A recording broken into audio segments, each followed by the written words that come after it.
इस वक्त हमारे साथ हमारे सहयोगी अखिलेश भी जुड़ रहे हैं। अखिलेश, कुछ ही देर में हम जानते हैं कि सुरक्षा मामलों की कैबिनेट समिति की बैठक भी होने वाली है, जिसकी की प्रधानमंत्री अध्यक्षता करने वाले हैं। अखिलेश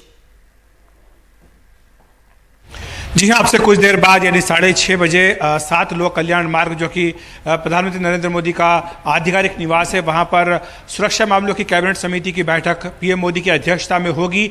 इसमें रक्षा मंत्री राजनाथ सिंह, गृह मंत्री अमित शाह, वित्त मंत्री निर्मला सीतारमण और विदेश मंत्री एस जयशंकर मौजूद रहेंगे।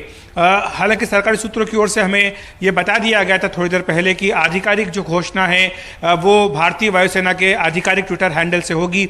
और जैसा कि आपने अभी पढ़ करके बताया है कि ट्विटर हैंडल ने यह ऐलान किया है, बताया, घोषित किया है कि सीडीएस बिपिन रावत का निधन हो गया है इस दुर्घटना में। और सीसीएस की सूचना भी इसीलिए इससे पहले दे दी गई थी। सीसीएस सबसे कुछ देर बाद होगी। माना जा रहा है कि इसमें श्रद्धांजलि दी जाएगी और साथ ही साथ एक तरह का जो सक्सेशन प्लान है उस पर भी चर्चा हो सकती है कि बिपिन रावत के बाद किसको जिम्मेदारी दी जाए सीडीएस की। मैं आपको बताऊं कि आज दोपहर में जो घटनाक्रम हुआ है नगमा, 1 बजे कैबिनेट की मीटिंग शुरू होनी थी। पीएम मोदी संसद भवन में थे। वो हालांकि कुछ देर बाद गए हैं कैबिनेट की बैठक में, और रक्षा मंत्री राजनाथ सिंह कैबिनेट की बैठक में थे और वहां पर उन्होंने प्रधानमंत्री समेत बाकी सारे अपने कैबिनेट सहयोगियों को ब्रीफ किया। उसके तुरंत बाद राजनाथ सिंह जो है वो चले गए थे साउथ ब्लॉक में अपने कार्यालय में, और वहां से वो पूरे दुर्घटना के हालात का जायजा, पल पल की खबर लेते रहे। उन्होंने वायुसेना प्रमुख को निर्देश दिया कि वो दुर्घटना स्थल पर जाएं, और साथ ही रक्षा मंत्री के कार्यालय से सूचना भी दी गई कि कल संसद भवन में वो इस पूरे घटनाक्रम पर बयान देंगे। हालांकि ये स्पष्ट हो चुका था कि जो खबर है वो अच्छी खबर नहीं आई है वहाँ से, और मुझे लगता है कि बाकी तमाम जो औपचारिकताएं हैं उनके पूरा होने का इंतज़ार किया जा रहा था, क्योंकि जो दुर्घटना हुई है वो काफ़ी भीषण दुर्घटना थी और वहाँ पर स्थानीय प्रशासन ने अपनी ओर से पूरा इंतज़ाम किया कि जो राहत है उसको पहुँचाया जा सके, लेकिन फिर भी जो उम्मीद थी वो काफ़ी कम थी, और यही कारण है कि पल पल जो है घटनाक्रम पर नज़र रखे जा रही थी। बिपिन रावत, आपको बताएं कि सोमवार को ही संसद भवन में आए थे। हम सबकी उनसे मुलाकात हुई थी, काफ़ी गर्मजोशी के साथ उनसे हमारी बातचीत हुई थी। वित्त मंत्री निर्मला सीतारमण से वो मिले थे, उसके बाद वो चले गए थे, और अब आज ये खबर आई है, एक दुखद खबर, कि वो हमारे बीच नहीं रहे। जी, इस समय इंडियन एयरफोर्स ने जो ट्वीट किया है उससे हम इस बात की पुष्टि कर रहे हैं कि general Bipin Rawat, chief of defence staff, Bharat के पहले चीफ ऑफ डिफेंस स्टाफ, इस हेलीकॉप्टर क्रैश में मारे गए हैं। उनका भी निधन हुआ है। उनकी पत्नी उनके साथ थी, श्रीमती मधुलिका रावत, उनका भी इस हादसे में निधन हुआ है। इसमें कुल 14 लोग सवार थे। मी-17 V5 जो रूसी रशियन में एक हेलीकॉप्टर है, जिसमें उन्होंने उड़ान भरी थी वेलिंगटन के लिए, जहां पर डिफेंस कॉलेज में कार्यक्रम था, और लैंड करने के शायद 10 मिनट पहले ही ये हेलीकॉप्टर जो है नीचे आना शुरू हुआ था, डिसेंट कर रहा था, लेकिन ये क्रैश कर गया। और इस समय इंडियन एयरफोर्स के आधिकारिक ट्विटर हैंडल से इस बात की पुष्टि की गई है। जिस खबर की आशंका थी, ये तमाम लोग जान रहे थे कि बहुत ही भीषण हादसा है, बहुत बुरी तरह दुर्घटनाग्रस्त हुआ इस हेलीकॉप्टर। यह हेलीकॉप्टर, और इसमें बचने की उम्मीद बहुत कम थी किसी के भी।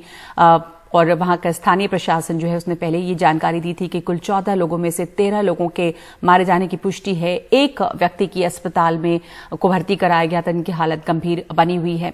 तो इस समय ये खबर आ रही है, बहुत ही दुखद खबर, और भारत के लिए बहुत ही बड़े नुकसान की ये खबर है कि chief of defence staff general Bipin Rawat का निधन हो गया है इस हेलीकॉप्टर हादसे में।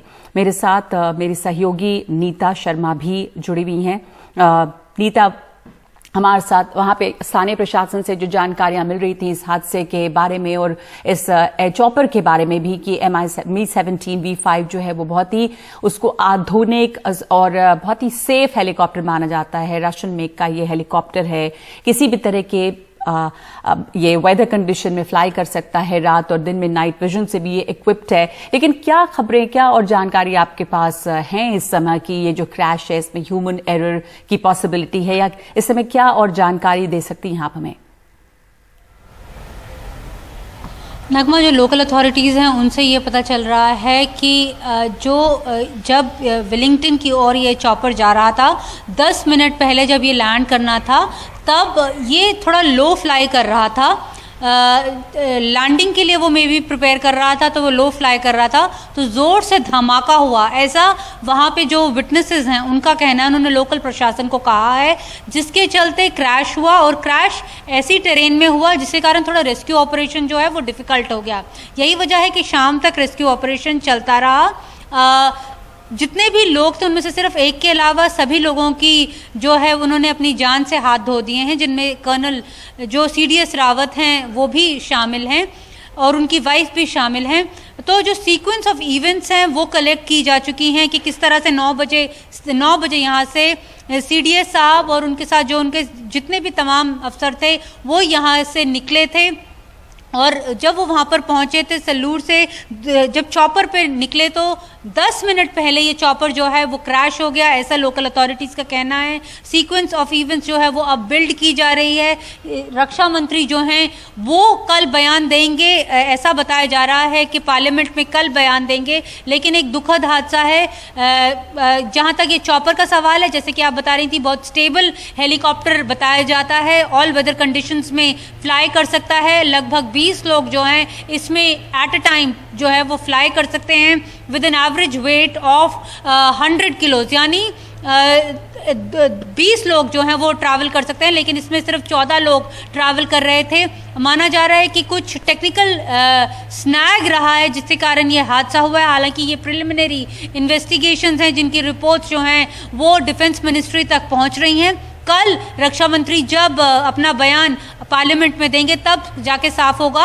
हालांकि इंडियन एयरफोर्स ने एक अपनी इंक्वायरी जो है वो इनिशिएट कर दी है, जिसमें तफसील से बताया जाएगा कि ये टेक्निकल स्नैग था, ह्यूमन एरर था, या ड्यू टू वेदर ये जो हादसा हुआ था।